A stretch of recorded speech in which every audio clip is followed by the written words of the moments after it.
All right. I promise you. Okay. We're on. Topo Chico.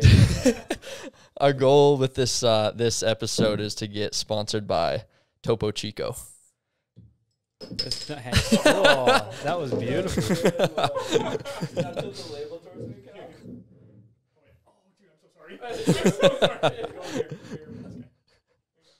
Topo Chico, the best mineral water in the world.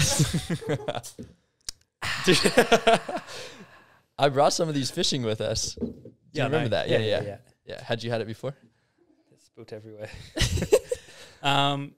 No, I hadn't, but I do. I love mineral water. It's like my favorite. And I think you said everyone hates mineral water here or something. No, Miles doesn't like Topo Chico. But will he drink mineral water? No, he's weak. He's weak. Oh. Yeah. Yeah.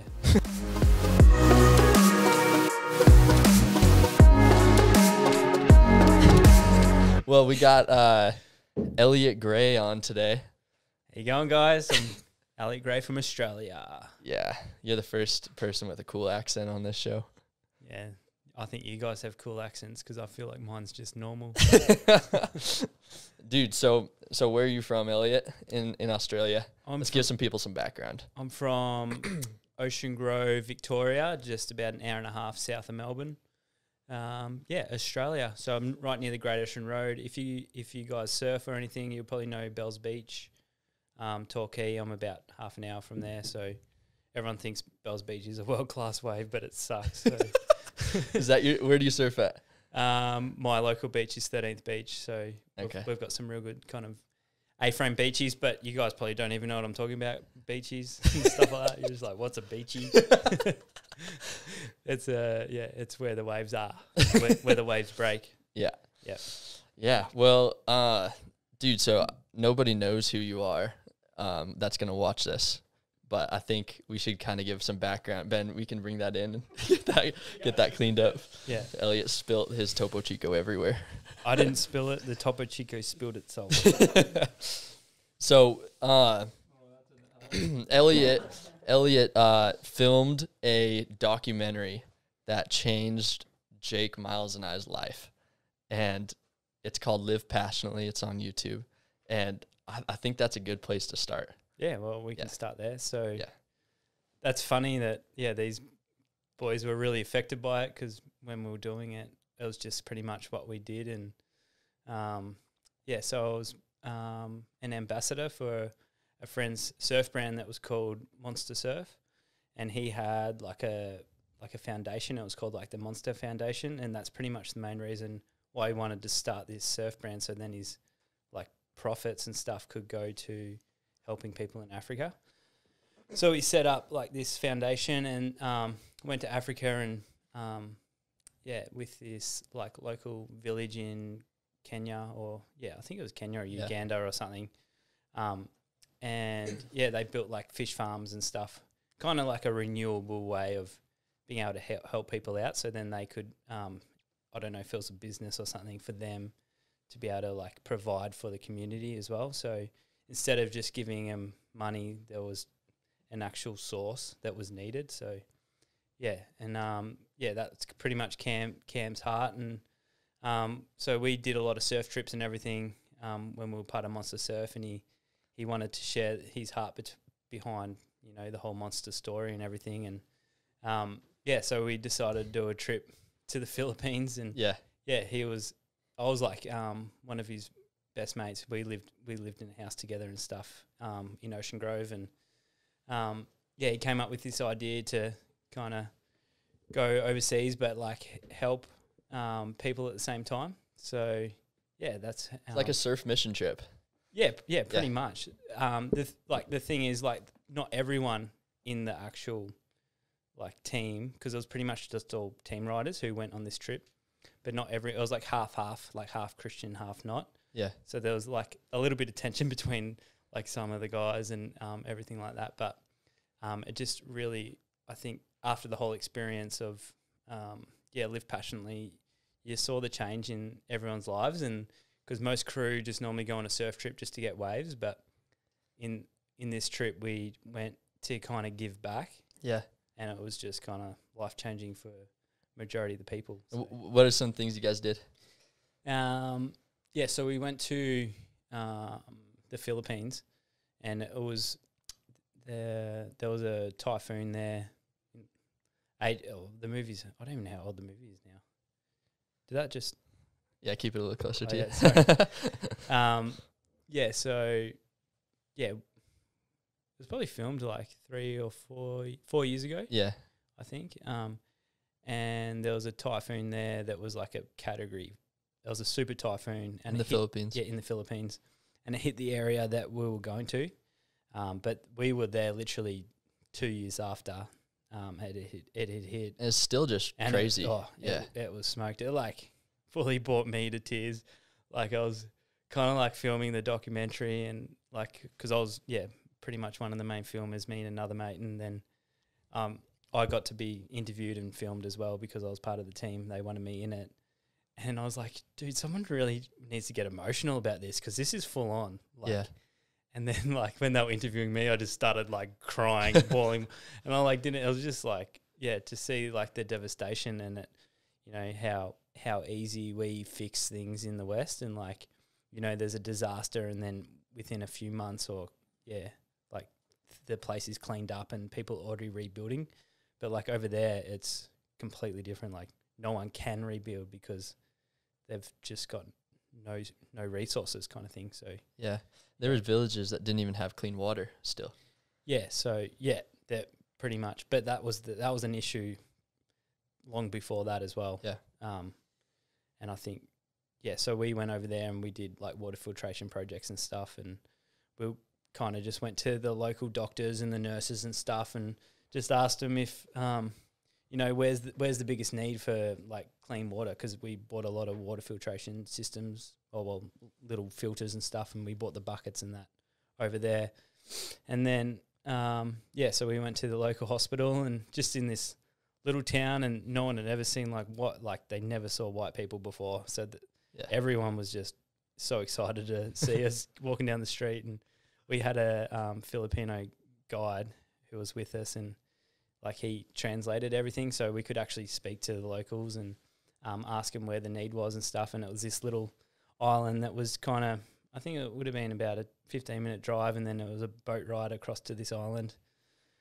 And they said there was like a school there, and that was like one of the biggest problems there was unclean water, and they were getting sick from diarrhea and stuff all the time. So we're just like, well, that sounds like the spot we got to go to. Yeah. And we went there, and then they were like, it's a public holiday. There's all schools are off. There's no one here.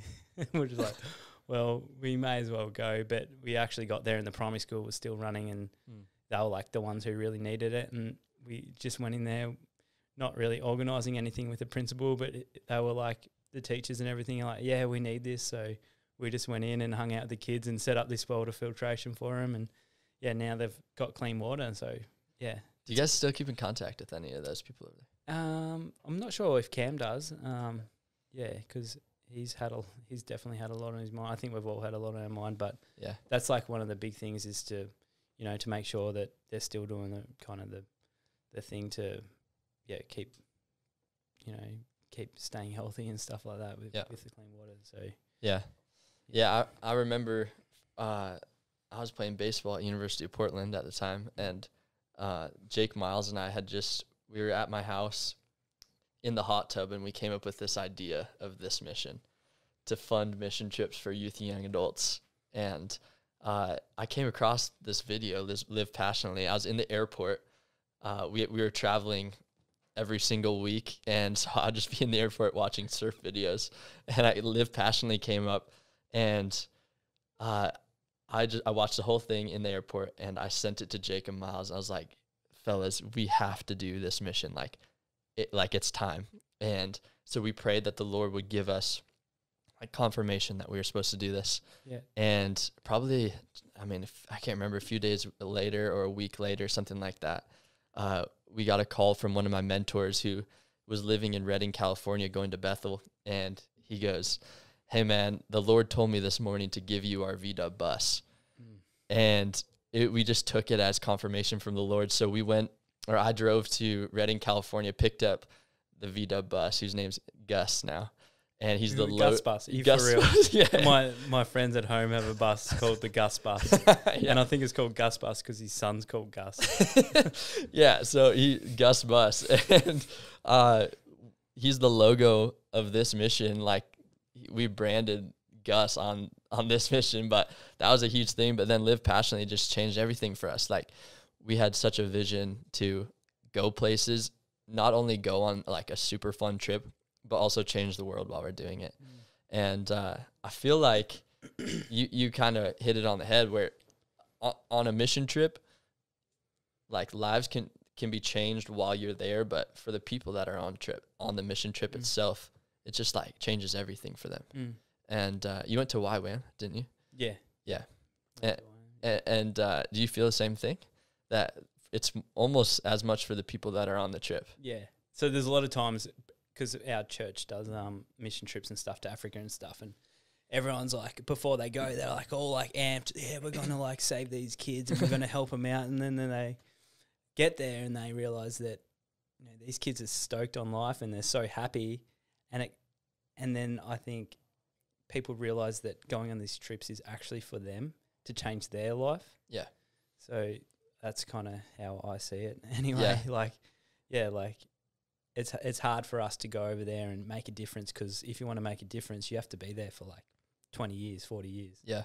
So it's like kind of enabling local people to like build up the actual local community to help each other out and stuff like that. But bringing people to like places like where we've been, like Costa Rica and South Africa and the Philippines and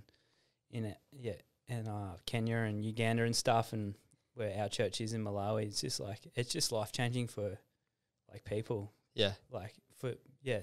I know when I was a little kid, literally we did a trip to Africa and Malawi, and we were in a local village for 6 weeks, and I think for me that was just like one of the most life changing experiences I've ever had. Like, I know I was only like 12 years old, but like to come back and just to be grateful for everything that you've got as well, and like just to see how happy and stoked they are in life, kind of with Jesus as well. So yeah, we have Derek here filming right now, and he came on a trip with us. Was that 2 years ago, Derek? Yeah, 2 years ago. And I remember this, like, the crew that we had on this trip, I didn't really know any of them well. And we go to Costa Rica, and the first day, like, people are kind of skittish, like won't really talk to each other. And then people were like, none of them had, as you said, one guy had preached the gospel to people. None of them were like comfortable talking about their faith to random people. They were great talking to their friends, but you know, and by the end of this trip, like, we were going just wreaking havoc in the downtown San Jose, Costa Rica, preaching the gospel to every person we saw through a translator, seeing people get saved, praying for people. Most of these people on this trip that came with us didn't even know that, like, as Christians, we have authority to pray for people to be healed. Yeah. And the next thing you know, 3 days after being in Costa Rica, these people are going up, praying for people, seeing legs grow out, seeing like serious things happen because of the Lord. And I look on like all these people's Instagrams, and every single one of them is like going after the Lord harder and faster and more seriously than they were before we went on this mission trip. And I remember I saw a story from one of the girls that went on a trip with us, and she posted that she had just prayed for somebody to be healed on her Instagram. And she didn't even know that we were allowed to pray for healing before this trip to Costa Rica. And I called Jake, and I was like, dude, I just had such a revelation from the Lord. Like, we actually, like, we have a job to do as like a nonprofit to take people on mission trips. It's to like equip them to actually like do the work of the saints, do the work of ministry. And just mission trips just change everything. That's why I think when we went fishing last year, we talked about mission trips, and I was like, okay, Elliot's going to be my friend, because you felt so passionate about mission trips and mission and like you live a life of being completely comfortable with like the unknown. Yeah. You know, I heard you say something. Were we at dinner with? Was that a couple nights ago? We were at dinner. You said that like you love being in the unknown. Yeah. That's yeah. What does that mean? I know, it's just where I thrive. Hey, it's kind of like, yeah. So many people are just like fear driven, like especially through securities and stuff. And I kind of just feel like, you know, when I get fully put out of my place, that it's just God just going, yeah, there's this big change, and like I'm going to put you somewhere that, you know, it's going to be awkward, but like at the end, it's going to be for his goodness kind of thing. So Yeah.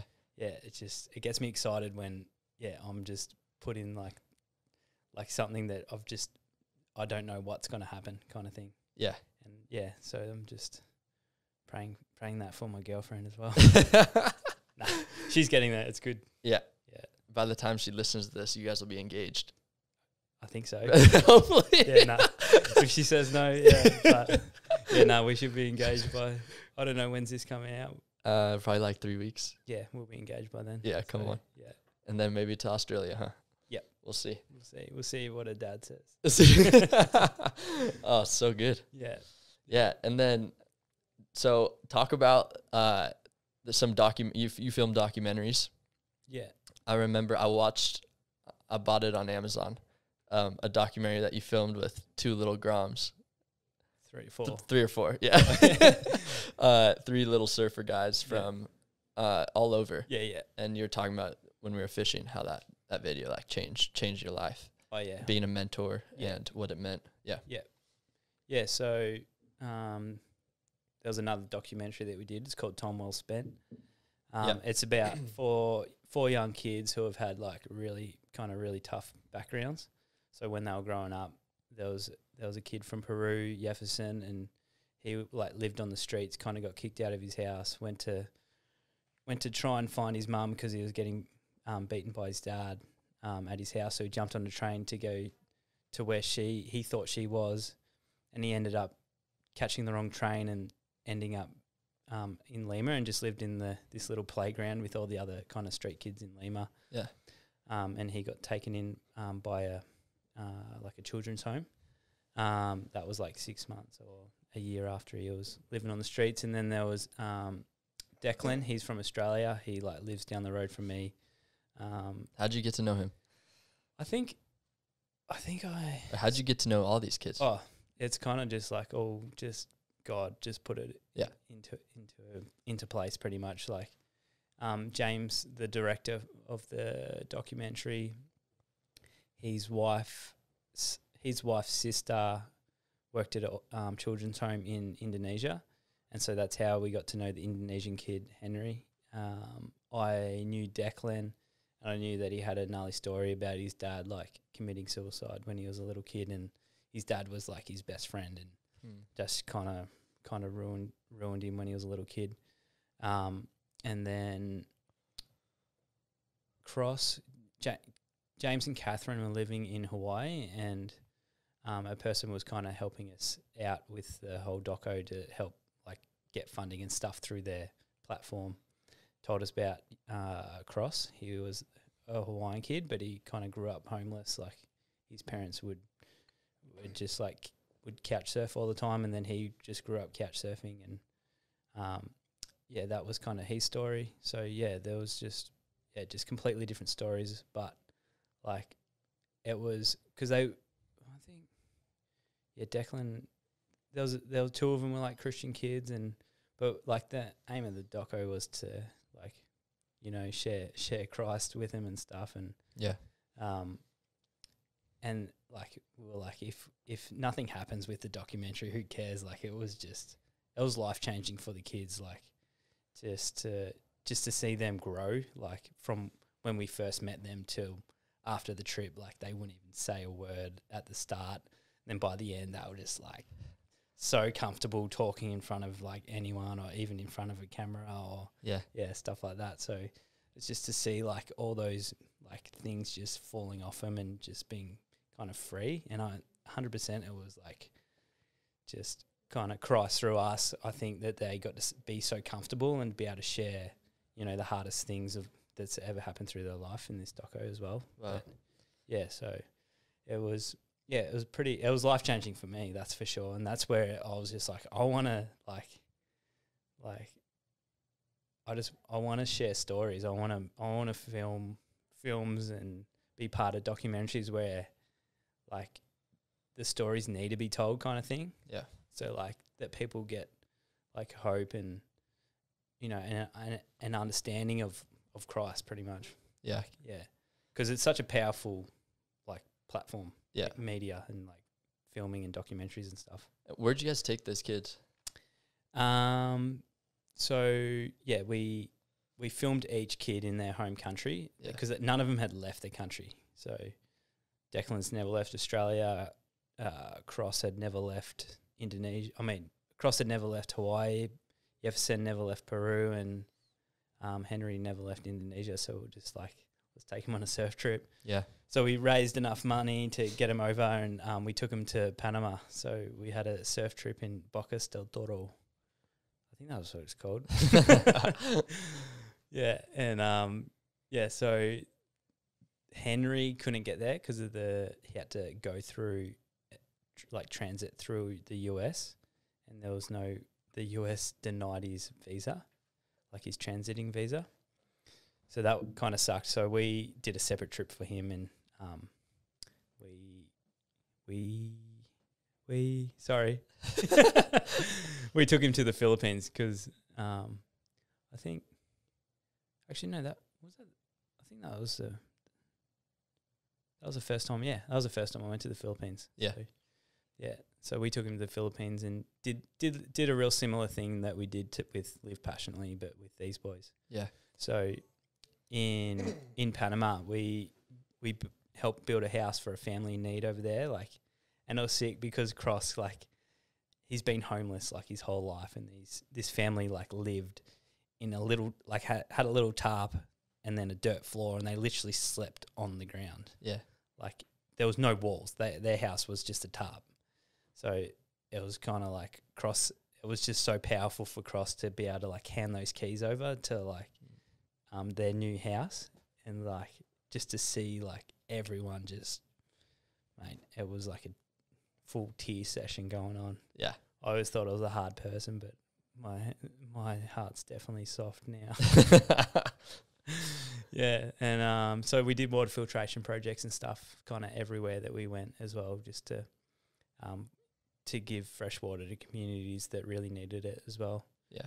Yeah. So we trained the boys up to teach them how to do it. So they all had to train up, you know, the local communities on how to give clean water. And Jefferson's like looking at us going, "Can I have a filter?" He goes, "I need clean water at home." I'm like, we're just like, yeah. So we just like got to give him filters to give out to his community as well. And he knows how to set them up now. So come on. Yeah. Sick. It's amazing. Yeah. So what are some other testimonies from either trips or mission trips? Where'd you go for YWAM? YWAM for me was, I always thought YWAM's YWAM kind of thing. Like growing up, I was just like, yeah, no, I'm good. Like, because when we were young, our parents had like a prophecy over them that all their kids will be, like missionaries and working in the mission field. Really? Yeah, and I was like, I can be a missionary here in Ocean Grove and just keep building boats and, you know, just surf every day and, you know, tell everyone here about the gospel. But I like literally believe it's meant to be like kind of working with people overseas. So yeah, especially after, you know, so yeah, well, how I actually got to Wyoming was a miracle itself. I was just like having a horrible time back at home, kind of hated my job, just like but the guy I worked with and the guy who owned the business I was doing kitchen installations, he was like a on fire Christian guy, and he's like one of my best mates. And yeah. But I was like, I can't like leave him. So I was just like, my friend James, who we did the Time Well Spent documentary with, he was leading the actual YWAM DTS. Really? Yeah, and he sends me a message out of the blue, and it was right at the peak of like how, like I was in the biggest storm, and I was just like just getting drunk every weekend, and Wow. just not living the life that I should be living, and I was just hating life kind of thing, and just like I used to be so happy. I'm like growing up, like good Christian family, like, you know, just like always stoked, just loving life, and then I kind of just got to a point where I was just like, how come I just don't have like that joy? And I knew it was like the joy of the Lord is like what kind of gets us through life as well. But yeah, so he sent me this message just out of the blue, and it was the day I needed it. I'm like, he's like, hey dude, you should come to Panama and do this surf media sailing DTS. And I'm like, yep. I just wrote back straight away, yep, I'm coming. So I was literally, I think that was like, would have been 8 months before it actually was going to happen. And then he's kept writing back to me, because my sister told me that he's like, she was living in Indonesia at that time As a missionary. Yeah, and one of her friends one of her best friends was James's wife's sister, if that sounds right. But so she goes, oh, do you know Catherine and James? They're doing a YWAM DTS. You should really look at doing it. And I'm like, yeah, nah.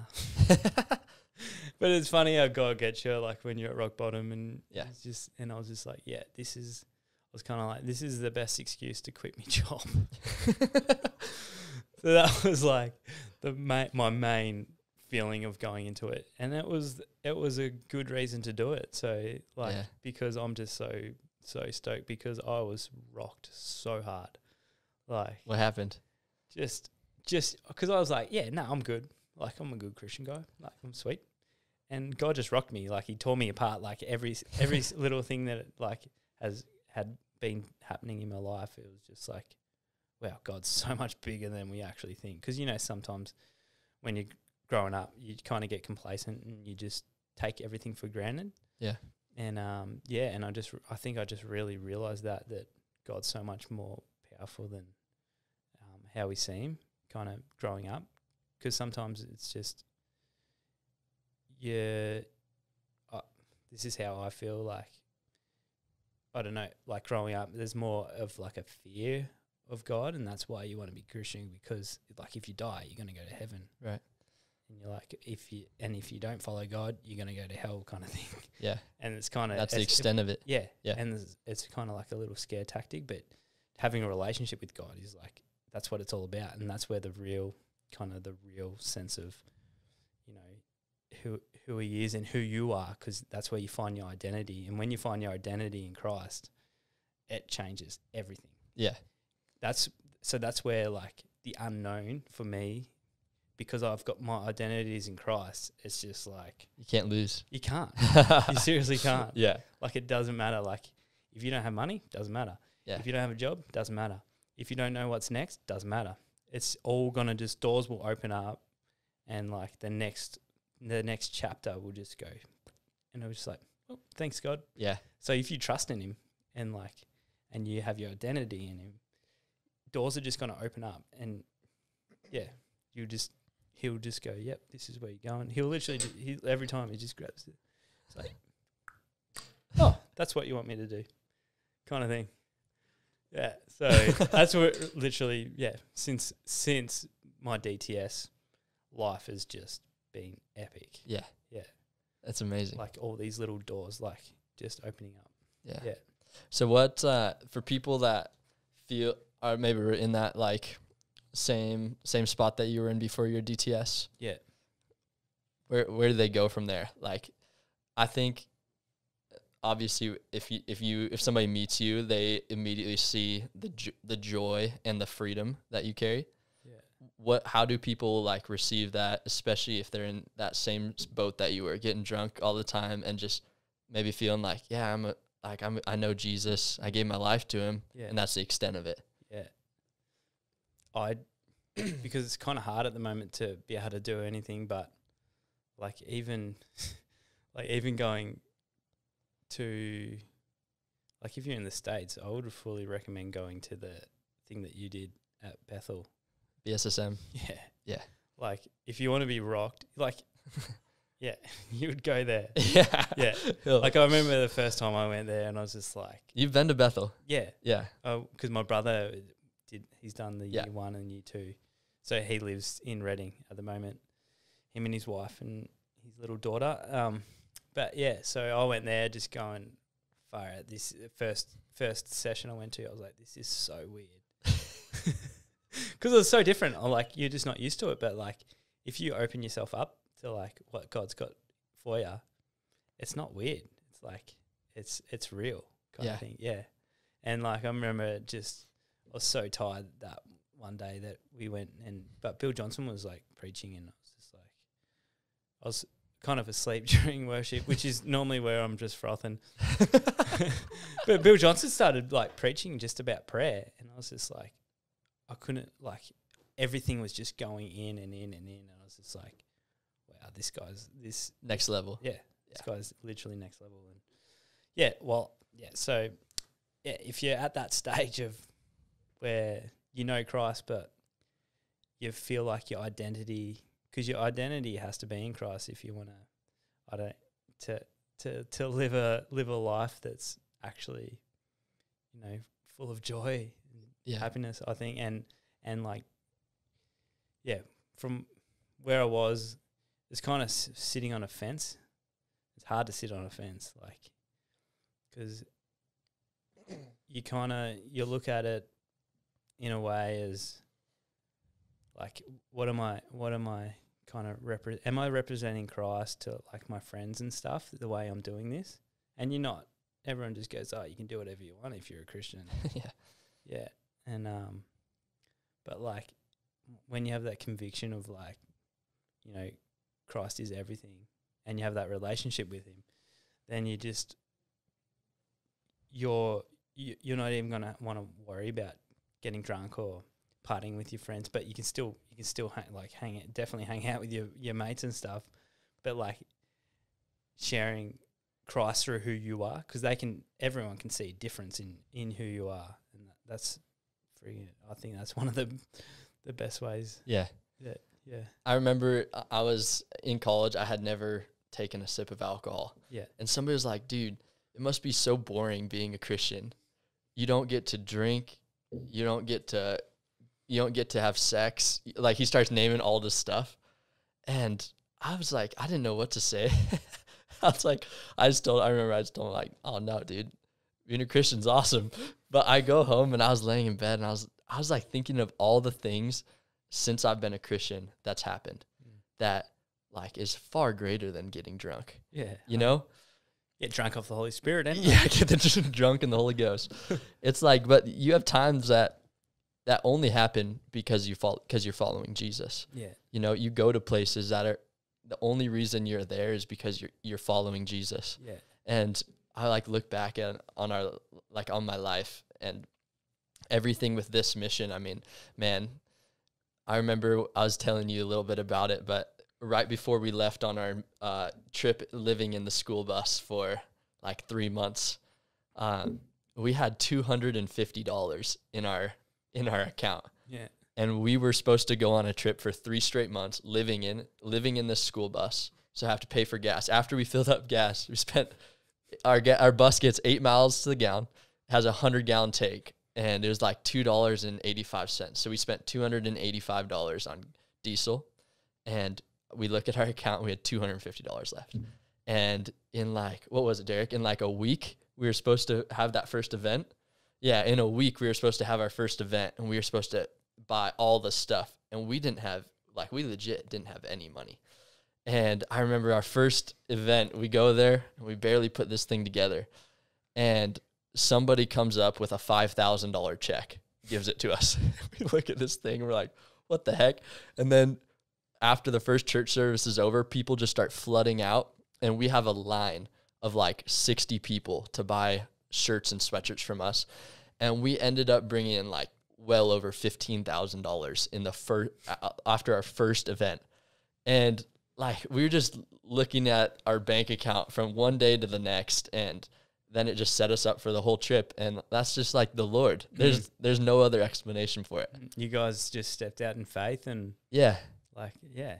Yeah. I was reading, I remember we were at a church in San Jose, and there's a little church. It's called, what was it called, Derek? Home Church? Yep. Home Church. And they asked us to like get up there and preach for the service. And I had no desire. None of us had any desire to be on the stage, which was hilarious. And then all of a sudden this summer comes and we're on stage in front of, I think it was like over 30,000 people throughout the summer. And they asked us to preach, and I was opening my Bible. I didn't have anything planned that morning. I read Hebrews 11, and it's all about like the people with great faith, like Noah and Abraham. And they asked us, somebody asked us a question at the church, and we're like, how are you guys doing this? And it was just like 100% just out of faith. And I think the Lord honors people with just faith, like that will just say yes to things. And when you look at the people in the Bible in Hebrews 11, they just said yes. They didn't have any questions for the Lord. After they were called, they just said yes, and they went and did it. And amazing fruit came from all these things. And I see it in your life too. Like, you'll just say yes to the Lord, where most people will have 10 questions following the Lord asking him to do it. You know? I'm pretty quick at saying yes. Yeah, same with me. Yeah. My wife's like, you're the most spontaneous person I know. But it's like the Lord just does something just different with people that just say yes and don't have questions to follow, because we can talk our way out of things that the Lord's asked us to do. Yeah. You know? And, it's just crazy. Yeah, it's always good to listen to him. Yeah. Yeah, so I was thinking of things to ask you. You've talked about surfing a lot. And surfing, like Jake Miles and I, we surfed pretty much every day on our trip last summer. It changed our lives. We just surfed so much. And what has surfing done for you? Because I think we can connect with the Lord through like crazy ways, and I'm sure surfing is one of the ways for you. Yeah, 100%. It's like through creation, just through being out in the ocean, and like it's like the most peaceful kind of if there's no one around, it's like the most peaceful kind of awe-inspiring kind of part to be in nature. It's kind of like being in the top of a mountain or something, just sitting out in the middle of the ocean, like deep blue sea. You don't know what's underneath you. It's just like, but you know that God's got you, and it's just it's kind of just epic little worship time to be able to spend with God. That's for sure. Yeah. But grew up surfing, so like every single day. I remember when I'd come back to school after the school holidays, and my biggest bragging point was that I surfed every single day. I definitely don't surf as much anymore, that's for sure. Yeah. Because I'm here in Spokane. Yeah, I know. We like you when you're here. Yeah, so what do you got? What do you think's next for you? That's kind of one thing that me and Carly are really praying about is just like what is next. So yeah, we're kind of just, it's all kind of up in the air at the moment, but yeah, we'll see what happens, especially with COVID and stuff. But yeah, because we want to do more stuff like with Zirali, because Monster Surf changed into Zirali. Yeah. And he wants to start doing more trips as well, kind of like what you guys do, and we want to kind of team up with this mission as well and do some sort of documentary. Yeah. First time people will hear about it right now. Are we supposed to say anything? Yeah, you can. That would be the dream. Like that's kind of, that would be pretty epic. Team up on a trip. Yeah. So like get the guys from Australia, like a bunch of guys from Australia, a bunch of guys from America to meet up and to either Costa Rica or South Africa or something. And the boys are looking pretty stoked right now. So we'll see what happens in the future, but bring Carly along. Yep. She can start being have that faith and step out and don't be too worried about what the future holds as well. Yeah. I think we had dinner a couple nights ago with Elliot, and one of the funniest things I had heard you say was so it's super sad. One of my favorite surf spot in all of Oregon I've surfed there probably over 50 times. Somebody just got bit by a shark, bit a toe off, I think. He's okay. He'll live. And what'd you say to that, Elliot? I said, well, it's not going to happen for another 10 years, so you may as well get out there. So it's already happened to someone, so that shark's not coming back. It's so true. Yeah. Supposedly human tastes pretty bad. But I think fear can be the same way. Yeah. That like we can have a fear of something that's never going to happen. And I think that what do you think about fear? I mean, you have to conquer fear, obviously, to go and do all the things that you've done, take the steps that you've done. How do you step away from that fear and go into things? I think it's just been over time, just actually having my identity in Christ, that fear is just like, there's definitely, you can make smart choices, but like to have fear control you sometimes it's definitely not like a healthy thing to have. That's kind of a hard question, because fear doesn't really attack me that much. Yeah. Has it ever? When the surf's big and I'm surfing a real heavy slab, that's when like the fear of actually hurting myself comes in. But like the fear of the world doesn't bother me at all. Yeah. So it's kind of, I just feel free not being controlled by fear, because I know a lot of people are controlled by fear. So, but that's probably just, that's kind of who I am and who Christ has made me to be. So yeah. And I want you to talk about something that happened in your family. I think you want to? Yeah. Going deep. Real deep. Yeah, I know you talked about it a little bit with me, but I think that people will be inspired, and I think so about a month ago was probably one of the hardest days of my life. My little niece was run over, and she passed away. She was only one, so it was like it was full on. Like I've never really kind of was just like, bad stuff never happens to us. Like our family, like I just feel kind of like nothing bad's really ever happened. I'm just kind of this happened. I was just like, why? Like that on that Friday, I was just like devastated. But then like kind of just because my brother-in-law, it was his daughter, but he's him and my sister are just full of faith, and like just started just like going, Elliot, let's just pray. Let's just pray for like resurrection. So we're literally just praying for resurrection, like day after day, just worshiping God, like, and there was just so much peace amongst like the whole situation.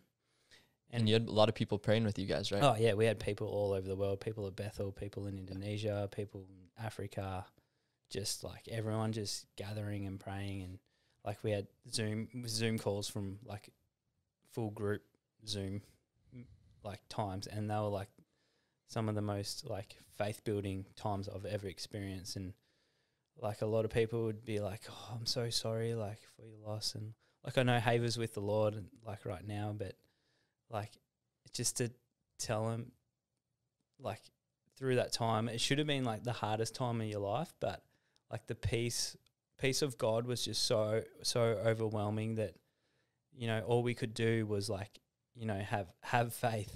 Yeah, like because it says in the word that that this child can be like, we've got the power that Christ has given us. Like this little baby can be raised. So we're just in there just praying like every single day for it. It was like full on. Like I've never prayed for anyone with like a broken arm, but like praying for my little niece who was got past, was gone, was like, it was just the most faith-building, encouraging time ever. I'm like, this is what the Lord wants for us. He wants us to go out and pray for the sick. We're not, like, it's not something that happened in the past. It's something that happens every single, like, we have, like, God's power. Like, we're his sons and we're his daughters. And, like, he wants us to go out and heal the sick and raise the dead. Yeah. And, like, it's just, people were just kind of so confused of, like, how much joy we had during this time. And it was just the only thing you could say it was because of God. So, like, people come up and be like, oh, I'm so sorry, like, for your loss. And, like, they're crying. And we're just, like, got this huge smile on our face. We're like, nah, like, we've got, like, the Lord is with us. Like, he's, like, amongst us right now. Yeah. Like, don't be sad. Like, like, it's full on, but, like, Haver's with the Lord right now. But, so it was just a full time to be able to share with people, like, the goodness of God, even through, like, the most horrible time, that you could think of if you were just, like, a normal person living your life. I don't know how you could actually deal with it without having God in your life, if you know what I mean. Yeah. Yeah. So, just a real encouraging time. Like, it was, full on. And there's still times where I think about it, I'm just like, oh, why? It sucks. Yeah. Yeah, but, like, God's got a bigger purpose than, like, he's going to use Haver's story for, like, generations to come as well. That's what I believe. Yeah. Like, even in Africa, where our church supports a little, like, a children's ministry there. So they raised, I think at Haver's celebration, they raised, like, $6,000 and now they're going to build the Haver House. Wow. Which is going to be like a house for, like, mothers in need kind of thing. In Africa? Yeah, in Africa. Wow. So it's kind of like that's just one little step that's happening from this situation. But and it's just a real definitely growth time. I probably didn't say it right, but, like, it's hard to kind of tell. Yeah. I wish I was, like, clear. I should have prayed about it before I come. Because I knew you were going to bring it up. That's all. Yeah, but I think so. When we were at BSSM, Jake and I, this worship pastor, her daughter named Olive, she was, like, I think 18 months or maybe 2 years old. Same thing. She died, and we, as a community at Bethel, came together for, I think it was 7 days straight, and worshiped and prayed for 7 days straight. And that's the same thing. Like, during that time, I thought that there would be such a, like, heaviness, such, like, a mourning. And during these 7 days, I've never seen Bethel, like, go so hard into worship, into prayer. And I remember Bill Johnson came in and he said, I think he said, I have never, in my, like, 40 years of pastoring, I've never felt a room with this much faith. And it's just crazy, huh? Yeah. Like, in those times that you would think we would have zero faith, we would only be mourning. Those are the times when the Lord comes in and we have the most faith. Yeah. And it, like, spills over, even though, like, we didn't see your niece resurrected, we didn't see Olive resurrected. Like, I really believe I have the faith to see it beyond that one time. 100%. It's about it is about just having the faith of a mustard seed. Hey, like, it's so simple. And that was the same thing that you just said. That's how it felt. Like, I've never felt that before. And, like, even my sister, she's actually seen dead people rise in Indonesia. She is. And she's like, that was the most, like, faith and, like, I've ever felt. And that was just a Zoom call with, like, heaps of crew just worshipping over Zoom. And it was just, like, incredible. Yeah. Yeah. Wow. So, yeah, it was pretty special time, that's for sure. But Yeah, a lot of people, they're like, oh, so how you going? I'm like, that Friday was the worst day of my life. The next 2 weeks was the best 2 weeks of my life, and I can't explain. Like, I can explain, it's God. Yeah. Yeah, that's why I just literally, and like I've been someone it's been real hard to share my faith, like in the past, even after doing like DTS and stuff. But like, I would literally tell my mates, like they were at the celebration crying with me, like not with me because I wasn't crying. I was just stoked, and I'm just like, guys, God is real. And I'm just like, I've never said, because he is real. And I'm just like, to my friends who just kind of have just been friends with me forever, but they don't like believe in the Lord or anything. Yeah. But like just telling them like how it is and that, yeah, there's no changing that. Yeah. Yeah. That's so sweet. Yeah. So it's sick because it's just like, I've just been praying 7 days straight for my niece Haver to like be resurrected. I'm like, why don't I go out and just pray for everyone who's sick? I'm like, that's easy compared to like praying for someone to rise from the dead. Yeah. Yeah. So, but like, pray for the people to rise from the dead. It was like the funeral home. We're like, we've never seen this in 40 years. Like, people coming in every single day. Just they haven't even seen. Like, no one's come in for one day just to pray for someone to rise from the dead. They've just like, when you guys and they said it, and they were like, yeah, this is like so encouraging for them because they were Christians as well. Wow. And like one of my friend's dads works at that funeral home, and he was having a kind of bit of a hard time, and he was in there just praying over Haver, just like, wow, just Haver, just get up. And I was just like, I told my friend, and he's like, are you for real? My dad was doing that? Wow. I'm like, yeah. I'm like, how cool. Yeah. I'm like, let's just be people of faith, hey, and just like see, you know, the miraculous happen. Yeah. Yeah. Yeah. I remember our first event 2 summers ago when we were doing our trip. We were at the healing rooms in Spokane, and I think I was up there, and I asked anybody that needs healing in their body just to stand up and wave their hand.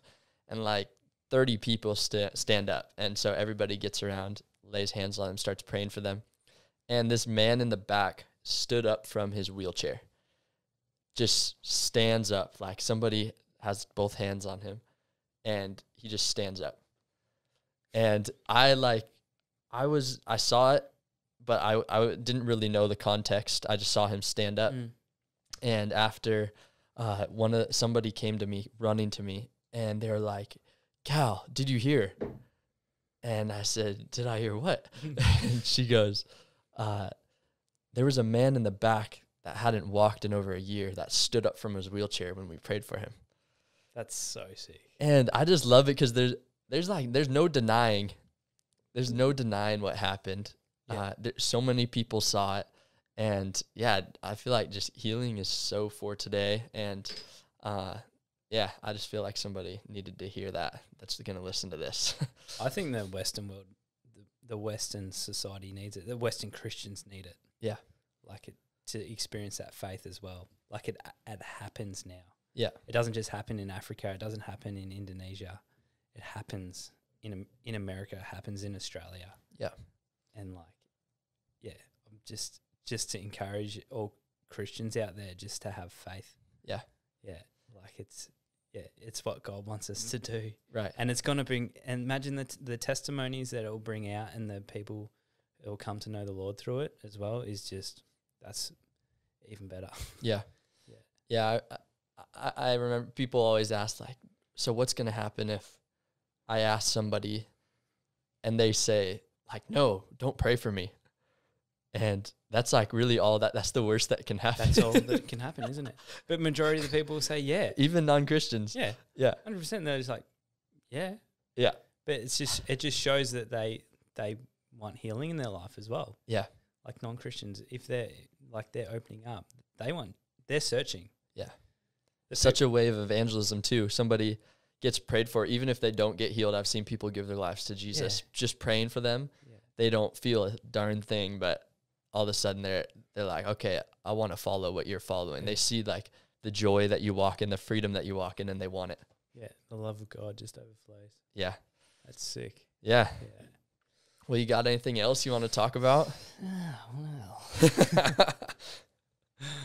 I don't know. Is there anything else that you want to talk about? That was the things that I thought of. Yeah. Yeah. I'm not sure. I remember at Bethel, one of my favorite pastors said, if you don't know how to land the plane, crash it. He'll be up there preaching, have like the best message. And then he said, I have no idea what to do now. I don't know how to end this thing. So he said, you know what? I'm just going to crash this plane. He just puts the mic down and walks off. We're done. We're done. We're done. Yeah. Yeah. But do you want to pray for the people that are going to listen to this? Yeah. Pray for them. And then, call it a day. Yeah, Lord. Yeah, Lord, just whoever's listening to this today, Father, that you just really uphold them and pray that, you give them the faith that, that Jesus has as well, Lord. And, they say, Jesus says, like, all you need is the faith of a mustard seed.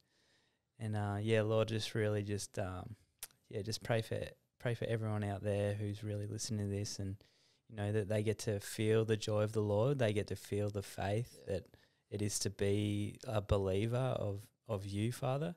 And I just, just really thank you for giving me this opportunity to be able to share my story and my testimony, Father. And thanks for Cal and the boys for filming, Father. And if anyone has any questions, I reckon Cal would be able to answer them, or you could message me. And so what's your Instagram? El Gray Photo. El Gray Photo. Yeah. Yeah. And what about Zerali? Oh, yeah. Just Zerali. Zorali. Zed? Yeah. Z. Zorali. That's it. That's Zorali. So yeah, there's going to be some sweet stuff in the future with Zorali in this mission, I believe. Yeah. Hopefully. And they have some sweet merch too. They have the sweetest stuff. That Australian outdoor apparel. Hopefully Cam will start hooking me up with. Yeah. All right. Good work. Nah, sweet.